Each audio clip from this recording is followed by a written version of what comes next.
Time Richmond. 7:33 here on Richmond's Morning News. My name is Rich Herrera. Thanks so much for joining us. We'll keep an eye on what's going on in D.C. The president said that Iran is taking too long. They continue to drag out these negotiations, and after shooting down the Apache helicopter, he's ready to, and says, quote, he's telling Fox News he's close on ordering new strikes against Iran. We'll keep an eye on this breaking news all morning long. I do have a scheduled guest, though, that I think this is important for us to talk about. Vaughn, can you do me a favor real quick? I'm sorry, I'm going to throw a curveball at you. We got a story in there about a Pepsi truck. If you just look in my list of sound, there's a story about a Pepsi truck that's an autonomous driving truck. This scares the heck out of so many different people. AI is doing so many different things. I embrace AI. I use it a lot. I think it's a tool.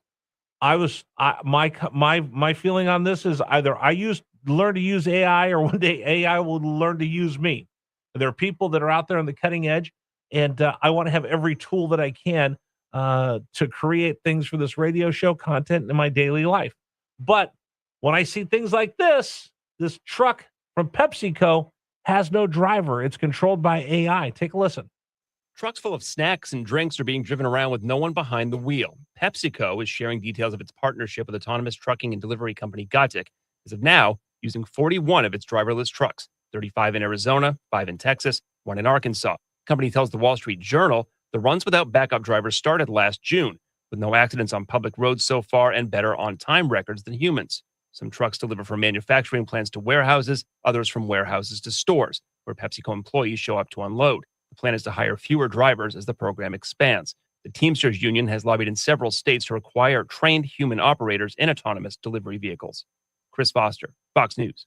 Things like that scare you. Couple reasons why. Will it cost somebody a job one day? And what happens if there's a glitch? We've seen this with Waymo cars, where you have Waymo cars showing up in one neighborhood because they can't get their GPS coordinates. How many times has your GPS failed? And they're driving around in circles. This is kind of scary for a lot of people. One of the big questions is, will AI gain consciousness, become a sentient being?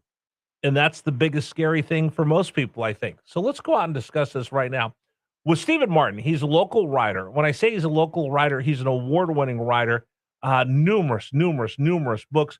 He has a new book out, More Than the Machines. It's gotten 4.5-star reviews on Amazon. You can get it everywhere. He talks about whether these machines will become conscious and not rely on human beings. And he's joining us right now on News Radio WRVA. Good morning, sir.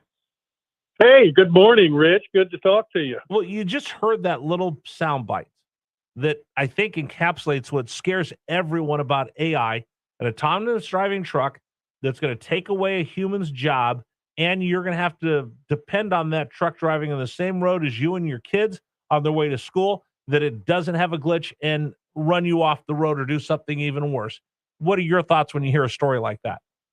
Well, it is scary because I've done a lot of research, Rich, on this whole subject of consciousness and whether or not AI can become conscious. And of course, my book, More Than Machines, that's what it's about. We are more than machines because we are conscious. I do not believe that AI will ever become conscious. The reason being that science has not figured out how we are conscious. It's called the hard problem of consciousness. Science today measures things that are physical, that have depth, height, width, weight, location. Of course, consciousness has none of that. And so they haven't figured out how the brain creates consciousness, and I believe it's because the brain doesn't create consciousness. Okay, so hold on. Let me jump in here with you. What's the difference between consciousness and what we have now, which is artificial intelligence? Well, intelligence and consciousness are two different things.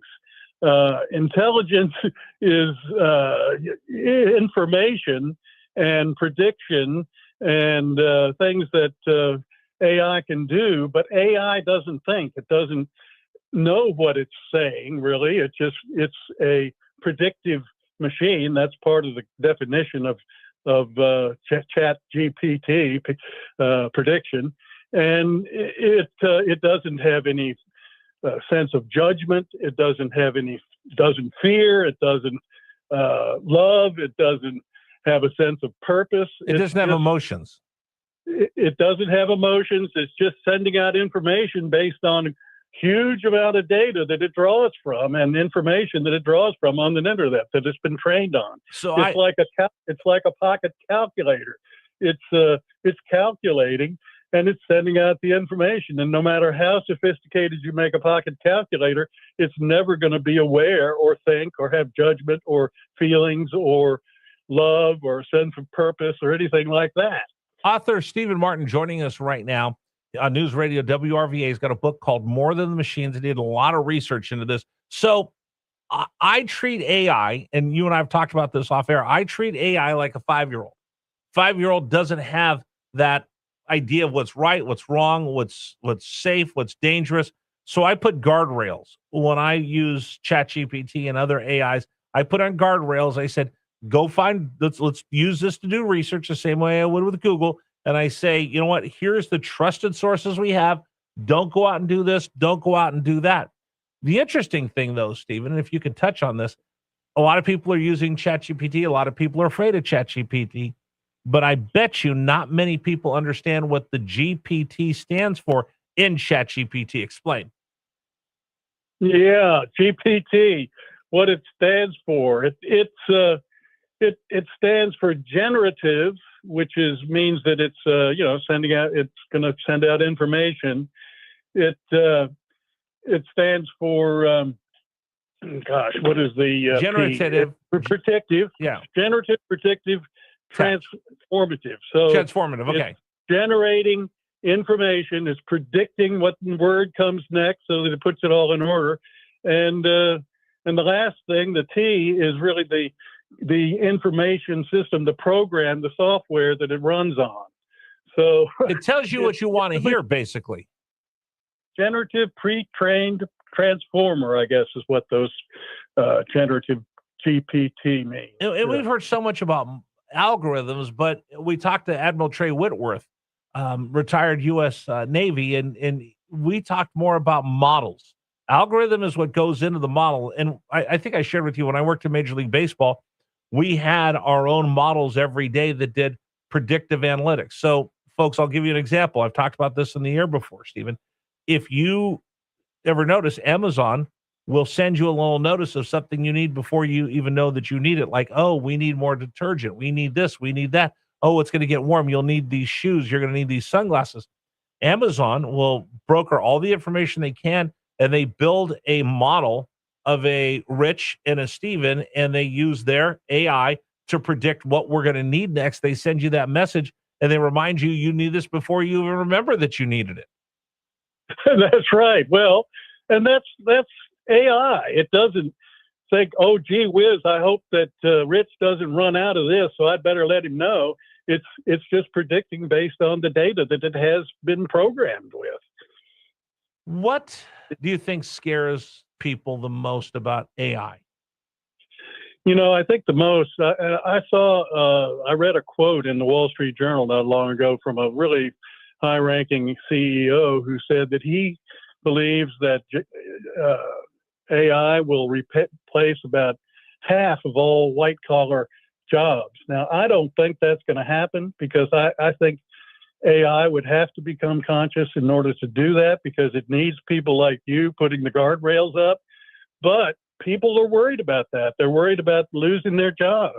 And I think that if all you do is input information and do research for others, that kind of job is in danger. And certainly any kind of information job is going to be probably need fewer people, because it's going to generate information so quickly. Gosh, I can upload a manuscript of one of my books, and it'll come back with a summary of that book in about 3 seconds.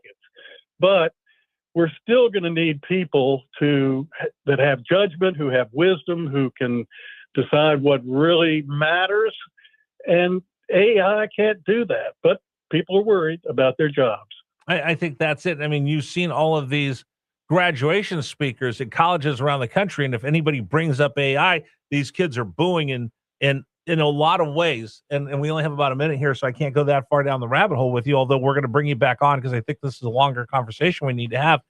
Is that I almost feel like people are being Luddites, and it's a word that Bill O'Reilly uses. Luddites. It's when you had the Industrial Revolution, you had people that were so afraid of the Industrial Revolution taking their jobs, people that made buggy whips and things like that, they would sabotage the new technology so it wouldn't take their jobs. And I almost feel like we're at that point right now because people don't understand. They don't know what it is. And when you're scared, when you don't know what it is, that's when you get scared. And I have so many people that are just so anti-AI that they're going to put their head in the ground, hope it goes away. But I'm going to tell you this.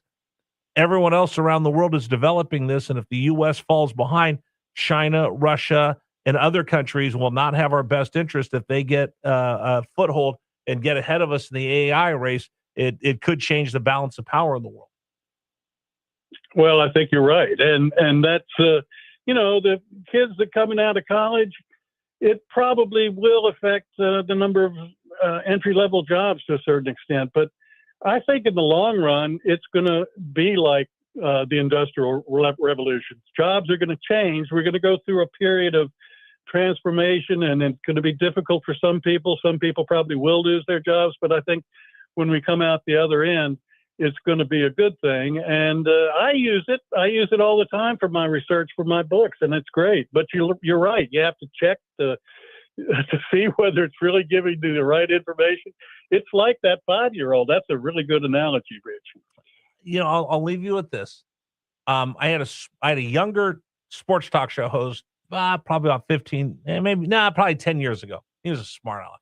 And he said, "Hey, Rich, let me ask you a question." I said, "Sure." And he goes, "What did you do before the internet to do research to learn about teams and sports?" I thought it was an honest question. So I said, "Oh, what I used to do was I had a friend who was a flight attendant, and she would fly around the country. And when she'd come back after a couple of days, I'd ask her to grab me the sports pages of the different stops she had. So she'd bring me back a Boston Globe and a New York Times, and she'd bring me back all of these newspapers that were a day old, but I had them before anybody else had them." And then he laughed. He goes, "You're old because you did this job before the internet." And I'm like, "Shut up, kid."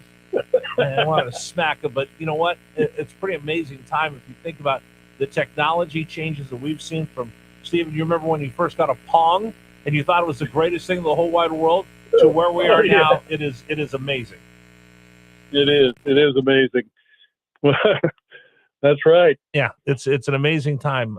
Now I feel like we're at Disney World going through the carousel of progress, but this is awfully interesting stuff to talk about. We're going to do this again, I promise. Okay, very good. Oh, by the way, people want to read your book or find out more, where can they go? Yeah, go to my website. It's shmartin, shmartin.com, and the book's right there on my homepage. You can click on it, find out more, buy it if you want, and I'd love for you to for people to come to and you can send me a message. I'd love to hear from you. So shmartin.com. Thank you so much. I'll talk to you soon. Thank you. All right, take care. Today's program is brought to you in part by Pearson Signature Dealerships. They've been around for 50 years. Think of all the technology changes they've seen. But there's one thing that stays steady at Pearson Signature Dealerships is they take care of their customers. They've got that Pearson promise. Listen, we talk about it all the time, but there's a reason why you should talk about it, because not all car dealers are the same. How many times have you gone to buy a car and they go, "Oh, we're going to be best friends. Oh, we're going to be best buddies. Let me get you a soda." And then you go back in after you purchase the car and go, "Hey, can I get a cup of water?" No. It happens, right? But at Pearson Signature Dealerships, they do things looking out for the long term. They want you to be a customer for life. So they take care of you like they want you to be a customer for life. And it starts with that Pearson promise that they double the engine and transmission warranty. You don't have to ask for it. You don't have to negotiate for it. You don't have to pay for it. They do it automatically. That's their commitment to show you, listen, before, during, and after the sale, we're going to be here for you. That's Pearson Signature Dealerships. Find out more. Go to buypearson.com. That's buypearson.